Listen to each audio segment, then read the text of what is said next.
কুষ্টিয়ার দৌলতপুরে উপজেলা স্বাস্থ্য কমপ্লেক্সের আবাসিক medical officer doctor Shamsul Arefin শুভর বিরুদ্ধে মিথ্যা অপপ্রচারের প্রতিবাদে সংবাদ সম্মেলন অনুষ্ঠিত হয়েছে। গত 21শে জুন শনিবার বেলা 12টার সময় দৌলতপুর স্বাস্থ্য কমপ্লেক্সে এই সংবাদ সম্মেলন অনুষ্ঠিত হয়। সংবাদ সম্মেলনে উপস্থিত ছিলেন উপজেলা স্বাস্থ্য ও পরিবার পরিকল্পনা কর্মকর্তা ডাক্তার তহিদুল হাসান ও ডাক্তার শামসুল আরেফিন আবাসিক মেডিকেল অফিসার। সংবাদ সম্মেলনে লিখিত বক্তব্য পাঠ করেন ডাক্তার শামসুল আরেফিন শুভ। তিনি বলেন, আমি আবাসিক মেডিকেল অফিসারের দায়িত্ব পালনের পাশাপাশি প্রতিদিন 200 থেকে 250 রোগীর সেবা দিয়ে থাকি। তারপরও গত 19শে জুন কয়েকটি গণমাধ্যমে কোনো সুনির্দিষ্ট প্রমাণ ছাড়া একটা মিথ্যা বানোয়াট ভিত্তিহীন সংবাদ প্রচার করে। আমি এই নিউজের তীব্র নিন্দা ও প্রতিবাদ জানাই। সেই সাথে আমার ঊর্ধ্বতন কর্তৃপক্ষকে তদন্ত সাপেক্ষ প্রয়োজনীয় ব্যবস্থা গ্রহণের জন্য বিনীত অনুরোধ জানাচ্ছি। প্রিয় সাংবাদিক ও সহকর্মীবৃন্দ, আমি ডাক্তার মোহাম্মদ শামসুল আরেফিন আবাসিক মেডিকেল অফিসার দৌলতপুর উপজেলা স্বাস্থ্য কমপ্লেক্সে দায়িত্ব পালন করে আসছি। এই উপজেলায় 8 লক্ষ মানুষের বসবাস। প্রতিদিন এই উপজেলা স্বাস্থ্য কমপ্লেক্সে বহির্বিভাগে প্রায় 500 থেকে 600 রোগীর সেবা প্রদান করতে হয়।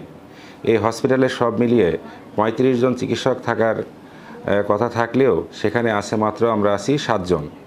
আমি আরএমওর দায়িত্ব পালনের পাশাপাশি প্রতিদিন বহির্বিভাগে 200 থেকে 250 রোগীর সেবা প্রদান করে থাকি।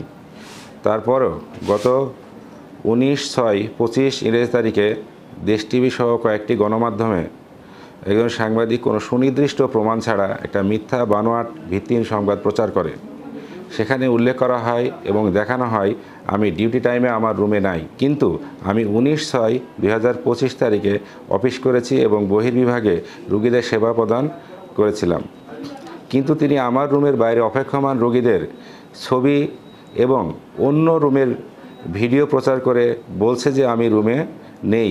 আপনারা লক্ষ্য করে দেখবেন যে রুমটি দেখানো হয়েছে সেটি টিবি লেপ্রোসি শনাক্তকরণ রুম, যেখানে শুধুমাত্র একটি ফ্রিজ রয়েছে এবং আমার রোগী দেখার রুমে কোনো ফ্রিজ নেই। এবং তিনি বলেন আমি ওই সময় প্রাইভেট হাসপাতালে উপস্থিত ছিলাম। এভাবে যদি মিথ্যা বানোয়াট ভিত্তিহীন অপপ্রচার চালাতে থাকে তাহলে আমরা কিভাবে আমাদের কর্মক্ষেত্রে সম্মানের সহিত কাঙ্ক্ষিত সেবা প্রদান করব। আমি এই নিউজের নিন্দা প্রতিবাদ জানাচ্ছি এবং আমার ঊর্ধ্বতন কর্তৃপক্ষকে তদন্ত সাপেক্ষে প্রয়োজনীয় ব্যবস্থা গ্রহণ করার জন্য বিনীতভাবে অনুরোধ জানাচ্ছি।